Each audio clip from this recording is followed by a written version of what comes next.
Hello, everybody. Good morning, I should say. Welcome to All Things Aviation, presentation of the Bob Hoover Legacy Foundation. You know, I've been in the industry for a long time, and I've talked with a number of young people of all ages, whether they're a middle schooler, like I know one young man who's aspiring to be an aerospace engineer that's watching this morning, all the way through high school and college and post-college. And there's a common denominator that continues to come up, and that is about what the opportunities are in aviation. And it goes beyond being a pilot. Of course, being a pilot is number one. It's number one with me. It's usually the common thought process initially when people are thinking about aviation. They think about flying an airplane and becoming a pilot.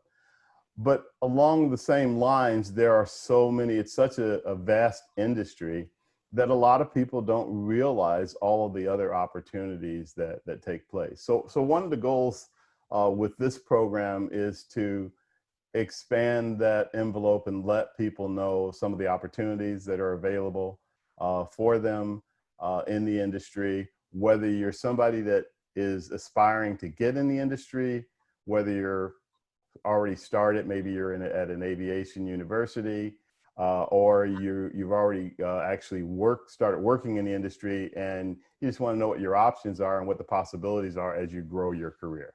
So that's what we're going to accomplish today. So we have an interesting set of guests. We have three, I call them young aviation professionals, and they, two of them just finished school at Embry-Riddle Aeronautical University. And are now going in the next phase of starting or beginning their career. And I didn't turn off my phone. And then there are, we have three, what I call heavyweights in the industry.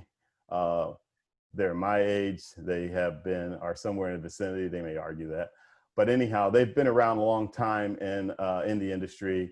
One is a professional pilot. The other has come up in the maintenance world, and the third has come up in the technology world. You know, so they're going to share their perspectives, but they're also going to try to answer some questions from these young aviation professionals as to what opportunities exist, as I mentioned before. So the three young aviation professionals are Bob Hoover Presidential Scholarship recipients, which was provided by the Citation Jet Pilots Association for these particular three. The scholarships are provided both by the Citation Jet Pilot Association as well as the Bob Hoover Legacy Foundation. So far, over $600,000 in scholarships has been given out to 34 recipients. So it's a growing program, and one we want to continue to expand and give more opportunities to aspiring aviators.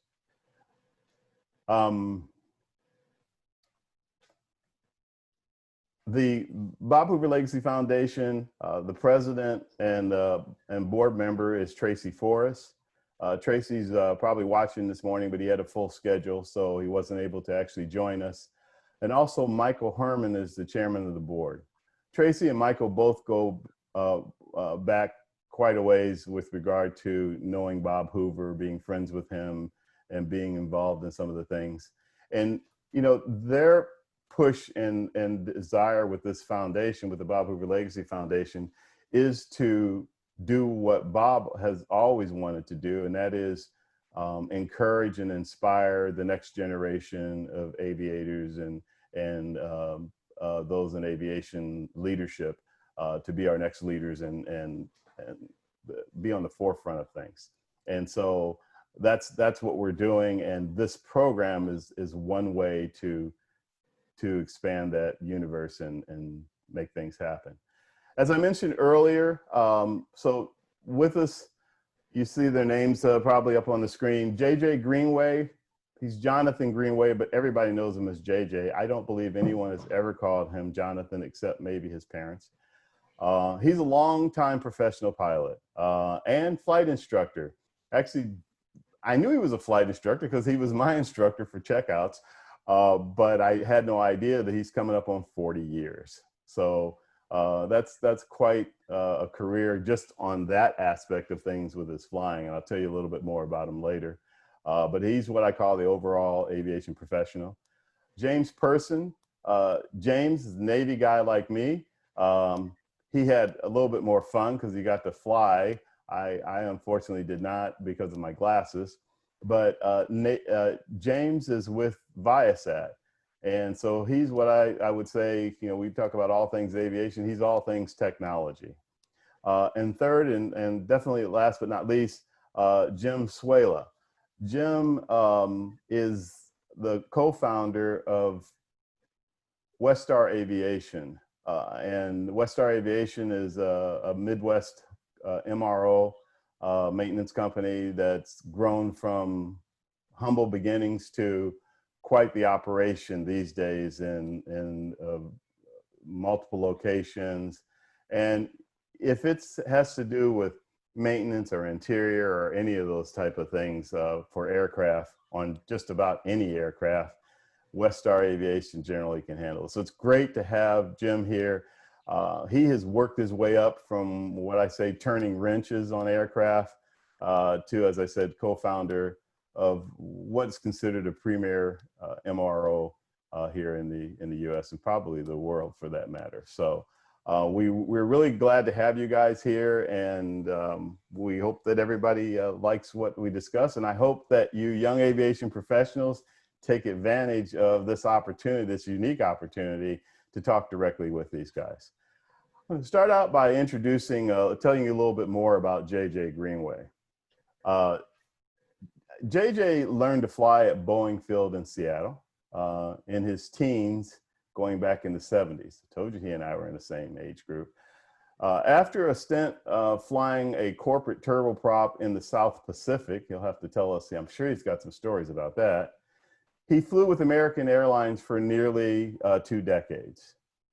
With American, he flew the 727, the 757, the 767, as well as the MD-80. He took an early out after 9/11, stepped away from flying for a bit, and trust me, that was short-lived because you know, once the aviation bug bites you, it's hard to leave it. But he pursued aviation-related work at AOPA. That's where we met. There, JJ was the director of safety, and he was the chief flight instructor. Again, he did all of my checkouts and actually started my instrument flight training. After a short time serving as president of AMCO Insurance, he got the itch to get back in the cockpit full time. So about 6 years ago, he began flying corporate jets, and that's what he's been doing ever since. He's flown for corporate flight department. He's currently, he's a contract pilot, and he flies and is typed in Dassault Falcon jets, Cessna Citations. He has logged over 16,200 hours. He holds a flight engineer turbojet certificate. He's type rated in the 7.5, the 7.6, and the DC-9. He's also type rated in the Citation, the 560XL, the Dassault 2000 Easy, the Falcon 7X, and the Falcon 900 Easy. And when he's not flying for hire, he's probably hanging out in his hangar or pulling out his American Champion decathlon and doing some upside down flying. So welcome, JJ. Thank you, Vince. And starting with one of our young aviation professionals, Anna Robinson. So Anna is a ERAU graduate, or she likes to call it Riddle. And we could call her a young aviation professional, kind of a seasoned veteran of one, because she graduated in 2017, and she now flies for Sky West Airlines. She's been doing that for the last 2.5 years. She flies she's flown their entire fleet, or flies their entire fleet of CRJs.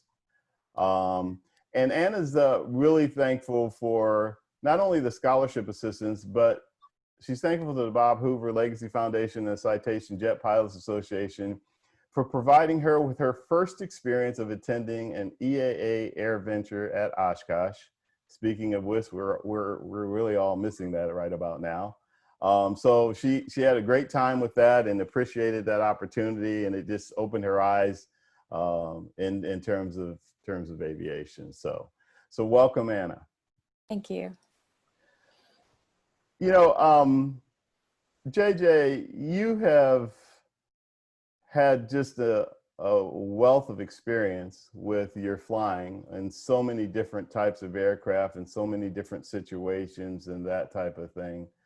Out of the box, what are some of the things that you would suggest or talk to Anna about as she starts in the early stage of her airline flying career? Well, right now we're seeing this more than ever, but this business is very, very cyclical. And as you're starting out, we're in a time of all doom and gloom right now. And the advice you might get from others might be, it's a lousy career to be in. But it's not. It comes and goes. When I started learning to fly in the mid-'70s, we were just recovering from the oil embargo. People were still on furlough. Airlines weren't hiring. And it was a dim time to start. And as a 15-year-old kid, that's all I could see was the doom and gloom. But sticking with it for 3 decades plus after that, there's been some incredible booms, some incredible busts too. But if you're positioned, you have your licenses and ratings, and you're ready to go, you can just as easily get in on the leading edge of the wave. I know there's a lot of people that have been furloughed, but some of us made it through our entire careers without being furloughed. And so if you like to fly, you have to do it. Great. Anna, do you have, does anything come to mind to you that you would want to ask a guy like JJ with his experience in terms of what you're doing right now? And can you give us an idea of what it's like for you to go from a graduate of Embry-Riddle to be sitting right seat and carrying passengers? Well, like JJ said, it's a very cyclical process, and it was phenomenal to go from flying Cessnas to flying jets right away. I was very lucky with the timing when I came into the industry, and when most of my coworkers came into the industry, it was all uphill.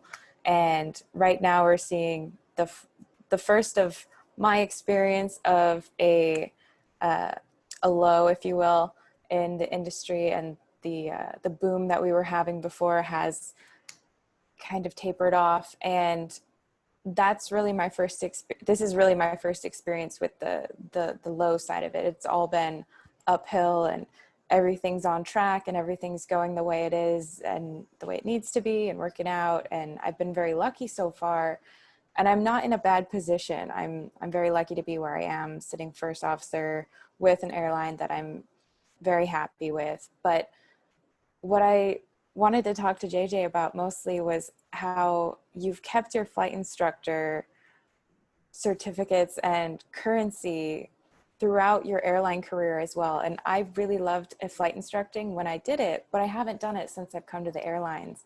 So I was wondering, how do you balance that and keep up with all of the changes in the flight instructor world and with the airlines? Well, I had the fortunate experience actually of being a flight instructor with the airlines. I was a check airman on the 757 and 767. Oh, very cool. And that seemed to dovetail very well with my primary flight instruction that I was giving on the side in small airplanes.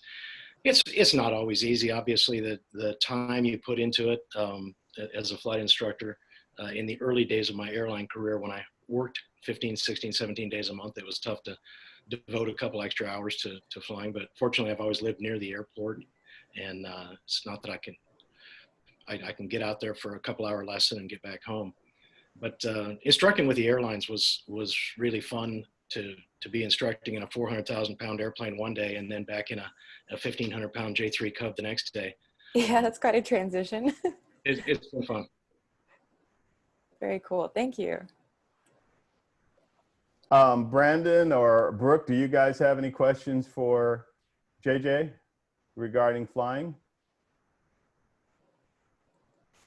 Yeah, absolutely. Again, it is definitely astounding how long you have been in aviation. You've been able to keep all these certificates, and you're really one of the pictures for the aviation success story as somebody who has found their way through aviation, through its ups and its downs, and continued flying. And that's something that all pilots, including myself, absolutely would love. In your opinion, since, you know, and even with the other panelists as well, we have decades of experience here in aviation. For young professionals like myself and Brandon, I know we find ourselves in kind of an interesting position because we're finished with our schooling, but we're not able to get jobs yet. But what would you recommend for us to kind of position ourselves to be basically ready and in a better position when things start to get better and things start to tick up? Any specific examples of, you know, just anything that we could do to set ourselves apart from other pilots? Well, I think you've embarked on a great track going through Riddle. I occasionally still take online classes from Riddle just to branch out and get different aviation experiences. But I know when I came to AOPA and met Vince, I was introduced to a whole world of aviation that was completely non-flying. And it was interesting talking to some of the hiring managers out at Jepson out in Colorado. They said, oh yeah, every time there's an airline furlough, we get pilots coming in wanting a job, thinking that they're qualified for a job, but all they're qualified for is a cockpit job. And aviation business is, and James and Jim can back this up for me, but aviation business really is more than just the cockpit. And that was an eye-opener for me once I got out of the cockpit and stayed in aviation jobs.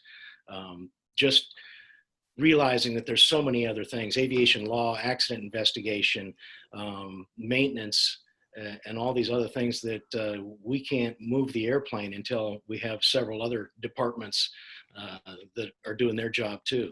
So the background you've gotten at Riddle is or any other aviation college, university, is very helpful. And in a time of downturn, I'm sure you'll find yourself using it. Awesome. Thank you very much. The other thing too is contacts are so important. Networking. I have run across people in the last year that I hadn't seen since 35 years ago in Singapore or Guam. And it's a small world, and your contacts can help you out quite a bit down the line sometime. Absolutely. Yeah, definitely trying to use that network, and Embry-Riddle is really good about that. They have their alumni networks. I personally have just made a LinkedIn for the first time, so I'm trying to explore connecting with people that way as well, kind of bringing it into 2020. But thank you very much for that. I appreciate it.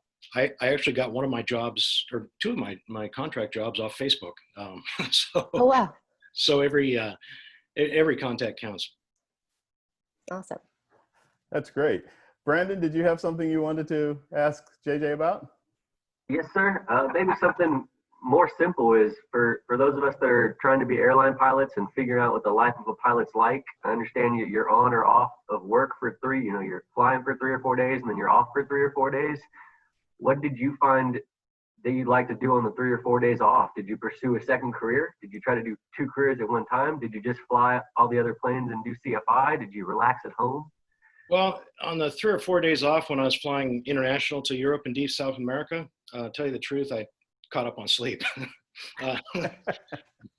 But mostly early on in my career, when I didn't have as much control over my schedule, I did CFI work on the side. I had 2 young kids, and that's a full-time job as well.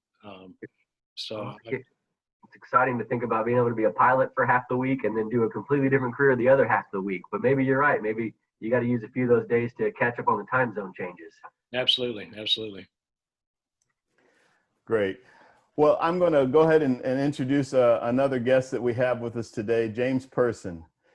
James is the Senior Director of Global Business Development and Business and VVIP Aviation at Viasat, located in Carlsbad, California, just north of San Diego. He's out in a wonderful area down there. James joined Viasat in 2013. My stuff likes to always pick on me when I'm in the middle of something. He joined Viasat in 2013, where he leads sales and business. He leads sales and business development for, again, business and VVIP aviation segments. He's been, it's an area that Viasat has been active in for more than 15 years. Prior to Viasat, James held general management, sales, product management roles in high technology, wireless, and satellite communications company.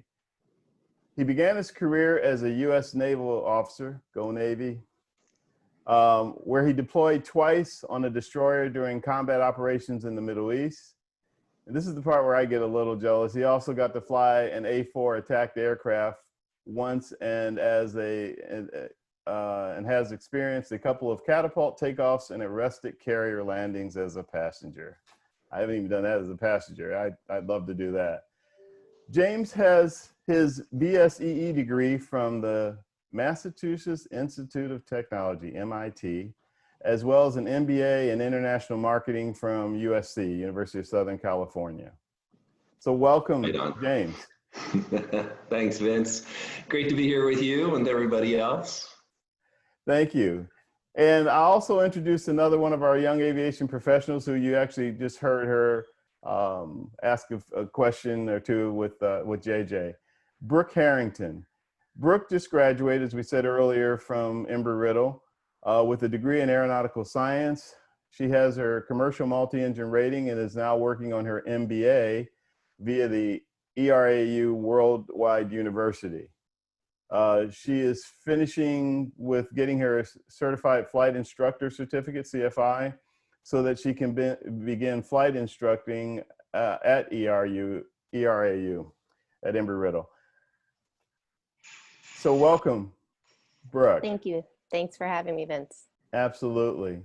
So I'm going to open this up a little bit as we move along here.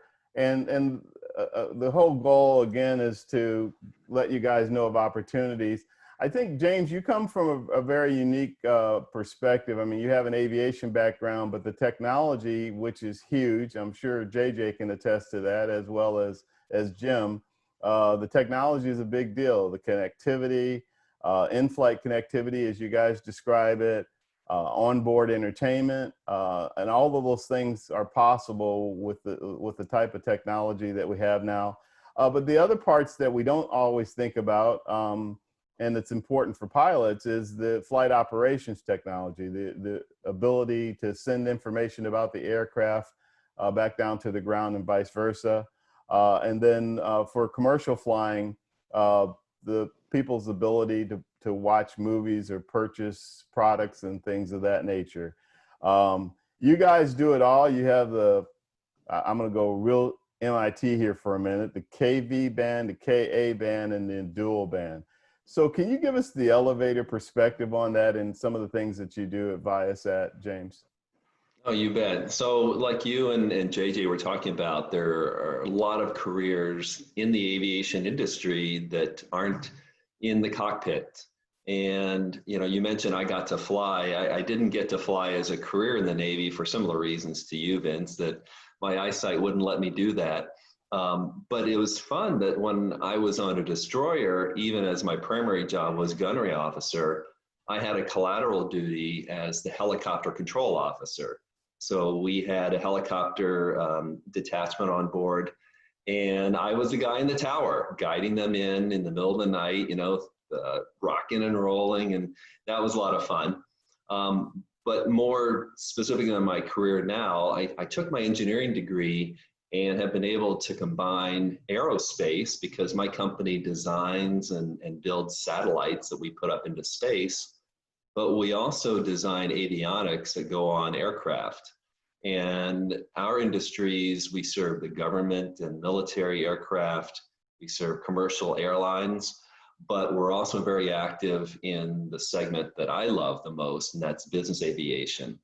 So as you point out, I'm able to leverage my love of aviation and my engineering and business degrees to do something in an industry that's really great. I mean, business aviation is a relatively small industry, but it's great because everyone seems to know each other, and it's very global in nature, right? So our customers are based anywhere in the world, and as you've heard from JJ and you know from others, fly everywhere in the world. And so we have people stationed around the world to support them.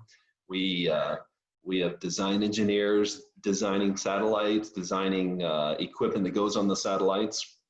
all with the goal to keep the pilots and the crew and the passengers connected, for whether that's operational reasons, as you point out, or whether someone in the cabin wants to stream Netflix or get on their Facebook.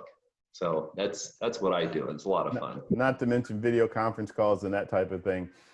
And as someone new in it, and you're flying the CRJs, et cetera, have you had some experiences with the technology yet?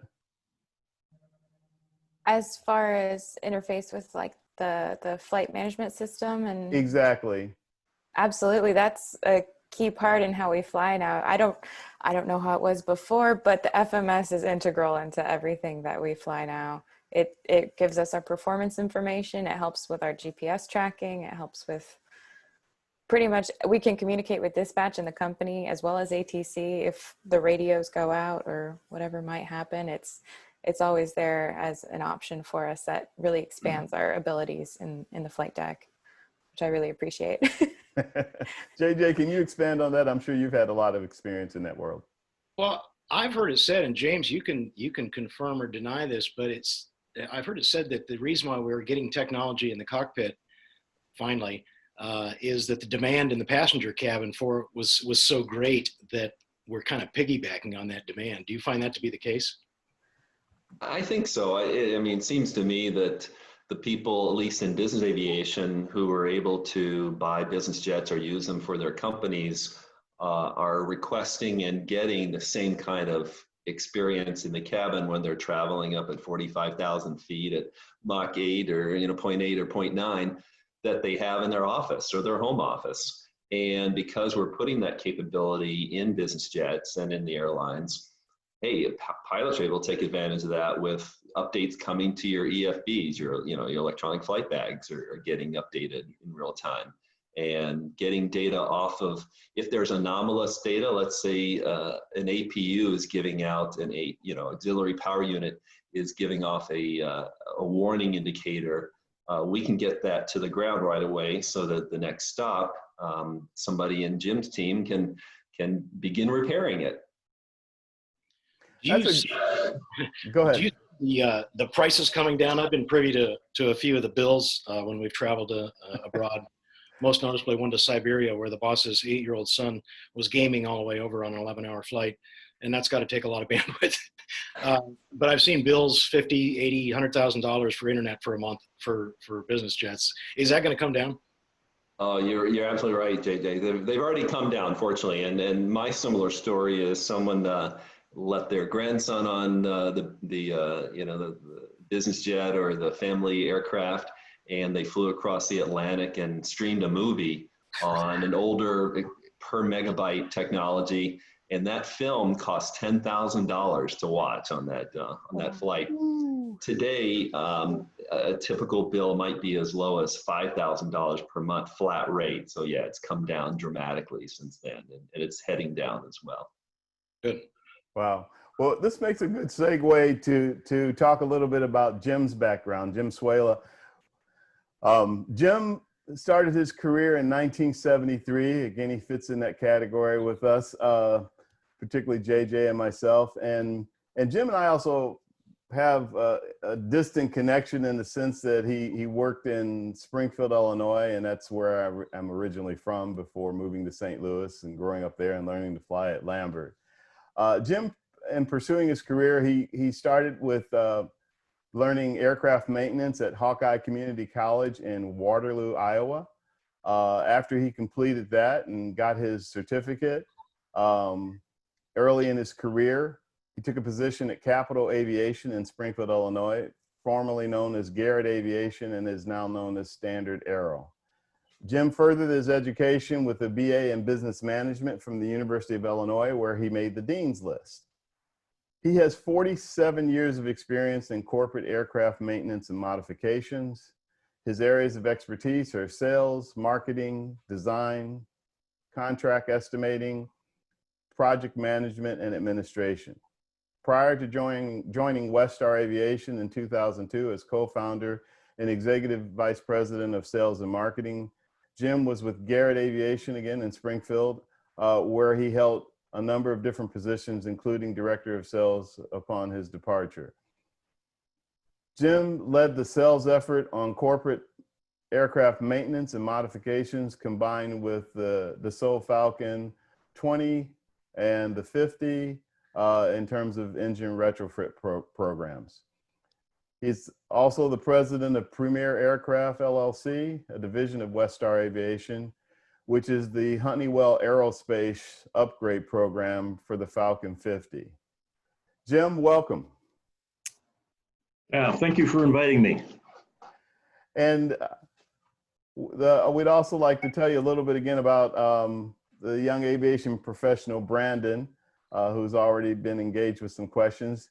Brandon is also a graduate of Embry-Riddle, graduated in June, and he is working towards his master's now while waiting for a job opportunity. Brandon finished his multi-engine training in a Diamond DA-42, fun aircraft to fly, just before the pandemic kicked in.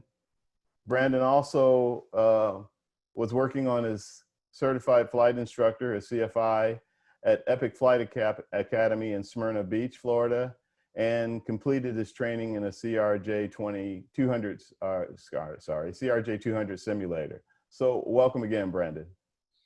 Thanks, Vince. Appreciate y'all having me.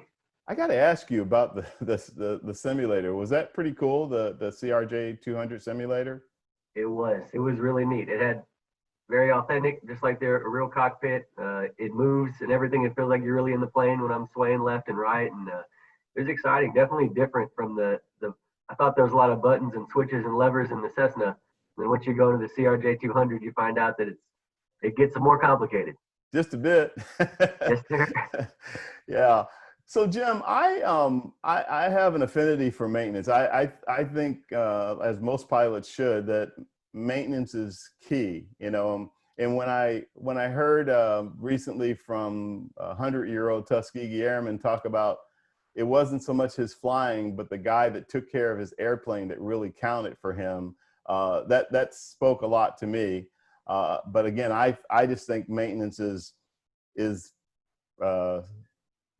supreme. I think it's an absolute necessary. I've done my fair share of cross-country flights, and I definitely counted on the head of maintenance for that aircraft to ensure me that she was gonna fly well. Can you tell us a little bit about what West Star does and all of the different types of services that you guys offer, and as that relates to your career? Well, yeah, certainly, would love to. I always appreciate the opportunity to talk about West Star. We're very proud of our organization and all the people that work for us and all of our customers. And so we're a full service organization on corporate aircraft. You know, we do airframe maintenance, engine maintenance, custom interiors, paint, and avionics for virtually any type of business aircraft, from the Dassault Falcons to the Bombardier Globals and Challengers, the Embry-Air product line, Gulfstreams, the Cessna, Textron Cessnas and Beechcraft, Learjets, and all the turboprops. And to kind of mirror, you know, what was brought up earlier in the conversation about, you know, the technology. So, you know, today's aircraft are getting very sophisticated to the point where a technician on the ground can actually log into the aircraft during flight and do some troubleshooting that the pilots may be referencing. So it's a very sophisticated business anymore, and you know, it's very exciting. And so you know, we're having trouble, and we're going to continue to have trouble finding aircraft mechanics. You know, one of the things is there's fewer people that are going into the military, and that means there's fewer people coming out, and that's where we got a lot of our technicians was, you know, out of the military. And and anymore in today's world, it doesn't seem like, you know, people, you know, students getting out of high school, they don't want to be a mechanic. They want to sit behind a computer. But in today's world of corporate aviation, You know, more times than not, they're walking out to the aircraft with their laptop and they're plugging into the aircraft with the computer to do the troubleshooting. So I think it's a lot more interesting field to get into in today's world, simply because it is all about electronics. And so I think, you know, any student that's trying to decide what to do, they ought to think about getting into the world of aircraft and becoming an aircraft technician. That's a great point. That's something that's commonly overlooked. I just think a lot of people aren't familiar, both in the industry and outside of the industry, with that. So I'll defer to James for a minute. James, how about you guys with regard to workforce and getting the next generation involved in your side of things? No, I was thinking when Jim was talking, man, that's exactly what's going on. So it's just, I think that a lot of people aren't aware of the opportunities in aviation, and even particular, as I think I mentioned, in business aviation. We think we understand the airlines because most people have flown on an airline, but they're not as familiar with the smaller aircraft that are used for business purposes. And it's a big need as well. So when we get people from the industry, one, to help us from the outside, we'll have chief pilots, you know, we'll have someone like JJ come in as part of our customer advisory board and guide us on what's needed in the cockpit and what's needed in the aircraft. And then companies like Jim's, Westar, they're on our dealer advisory board, and those are our partners because we don't install any of this sophisticated equipment. We just design it and build it, but we need MROs to do the installation. So it's a very tightly integrated industry, and we'll get people who have been directors of maintenance for a flight department come in and work with us at our network operations center. So our 24/7 support organization. So if someone calls in with a problem with their business jet connectivity anywhere in the world, we have someone who's been there and knows what the problems might be and begin that troubleshooting remotely. Yeah, very well, points taken. JJ, from a perspective of, since you've been on both sides, you've dealt with the airlines and you've worked with corporate, you're working corporate. So for our young professionals and people that are watching that are trying to figure out what aspect or what avenue they want to go, this speaking in your case with regard to pilots, what kind of thought process do you recommend for them? Because most of them talk about and think about the airlines. And it's the corporate aviation or business aviation world is something that generally is foreign even to these young aviation professionals that are currently in an aviation program or just finished studying one. Well, James and Jim really hit the nail on the head with the technology advances.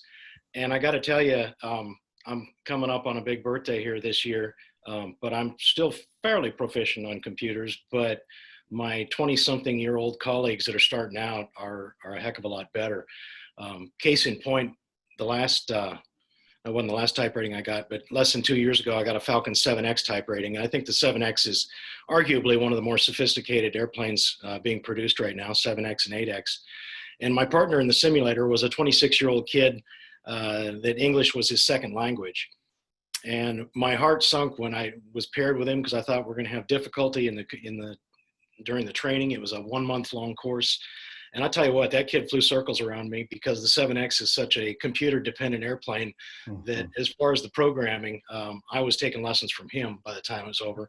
And we both sailed through our check rides. But lesson to me was the younger generation really has an up since they're a lot more familiar with this technology. And old guys like us are struggling to keep up.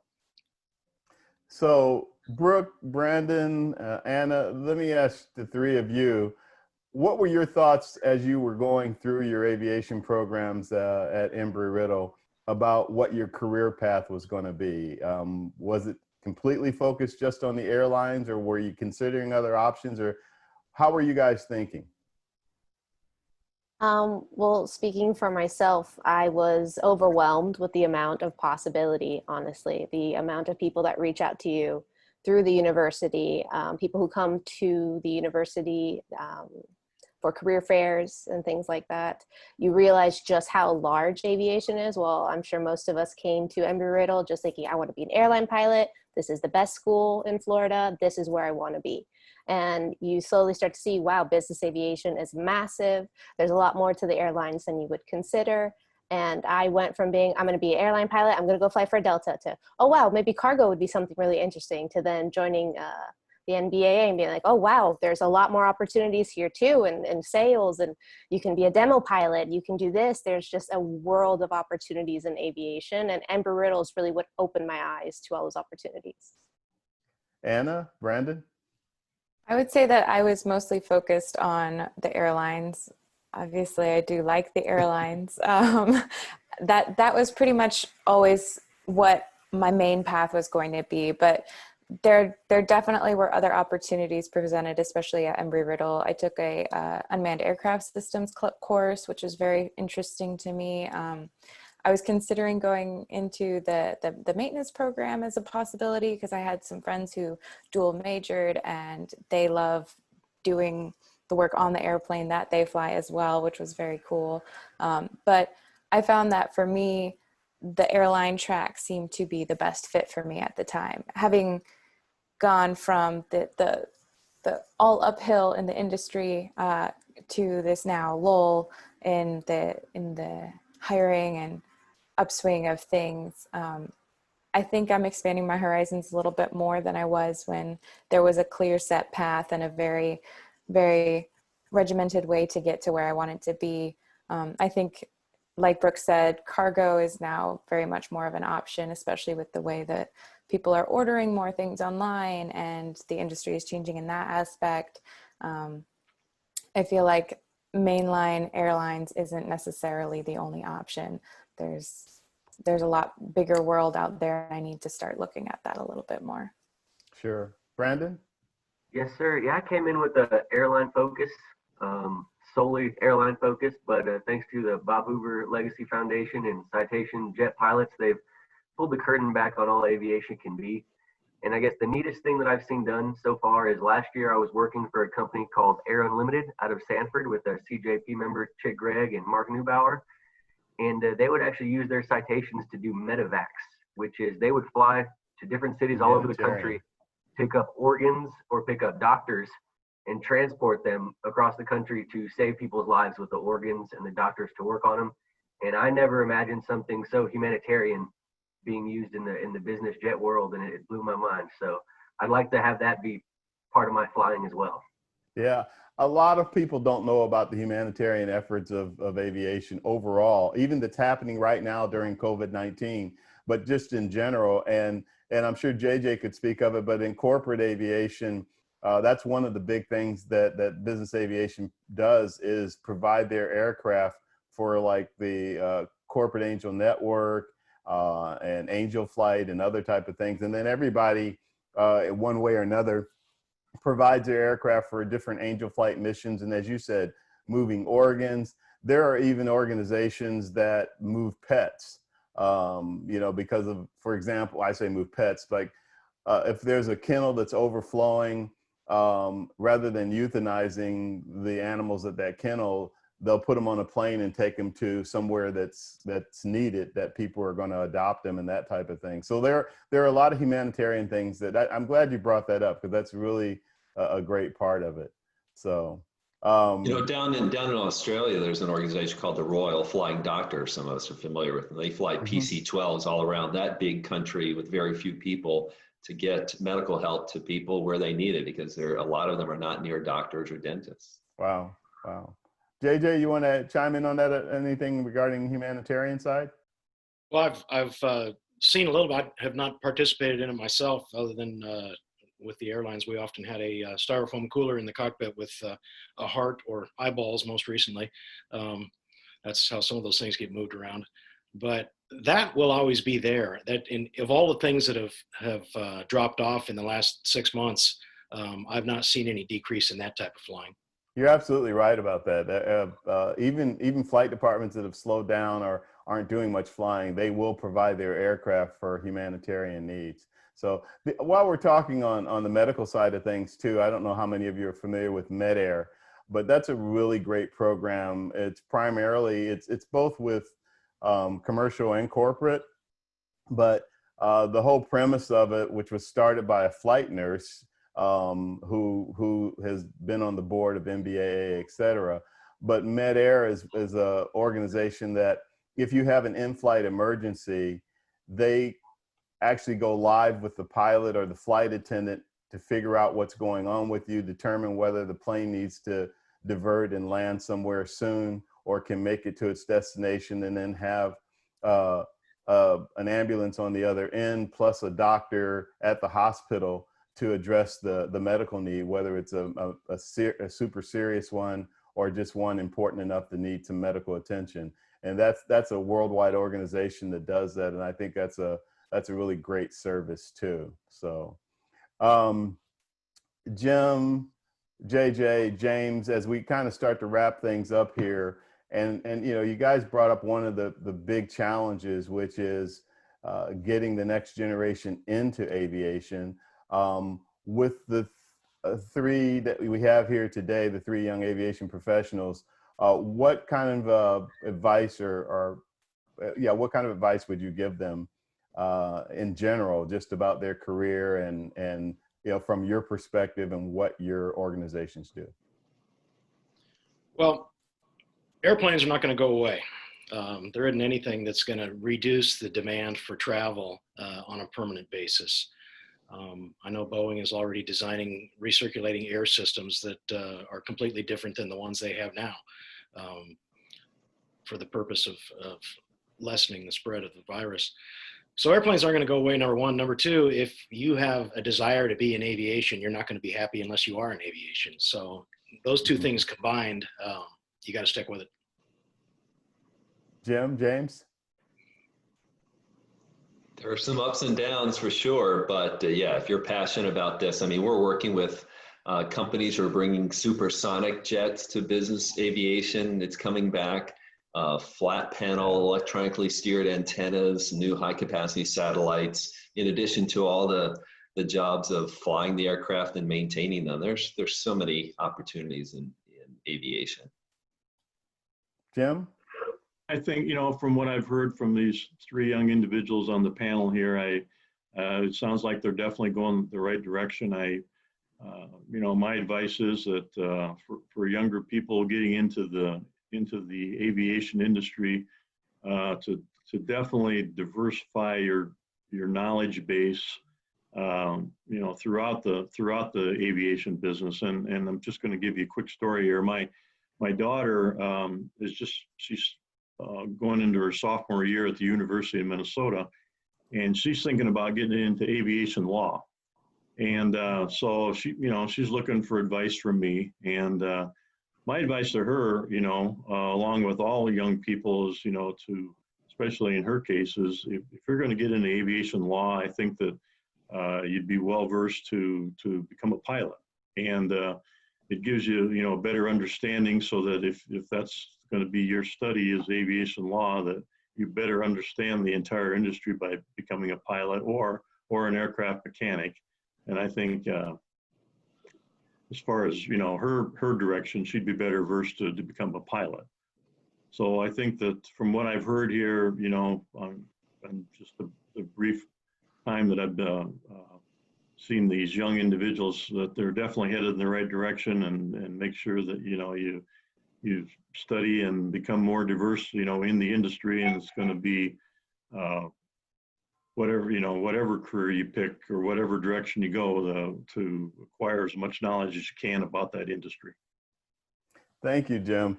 You mentioned aviation law. Actually, on an upcoming show, we're going to have some aviation lawyers to talk about the opportunities in it. So I'll take advantage of that and plug that real quick. Well, I appreciate having you guys on board. I'd like to let the young aviation professionals make some closing comments if you guys have anything you'd like to say. Yes. Actually, I could kind of have a question here. Just looking for some support from Jim, actually. I was talking to him yesterday. He said that he started West Star in 2002, maybe when everything was in a low. Exactly, yeah.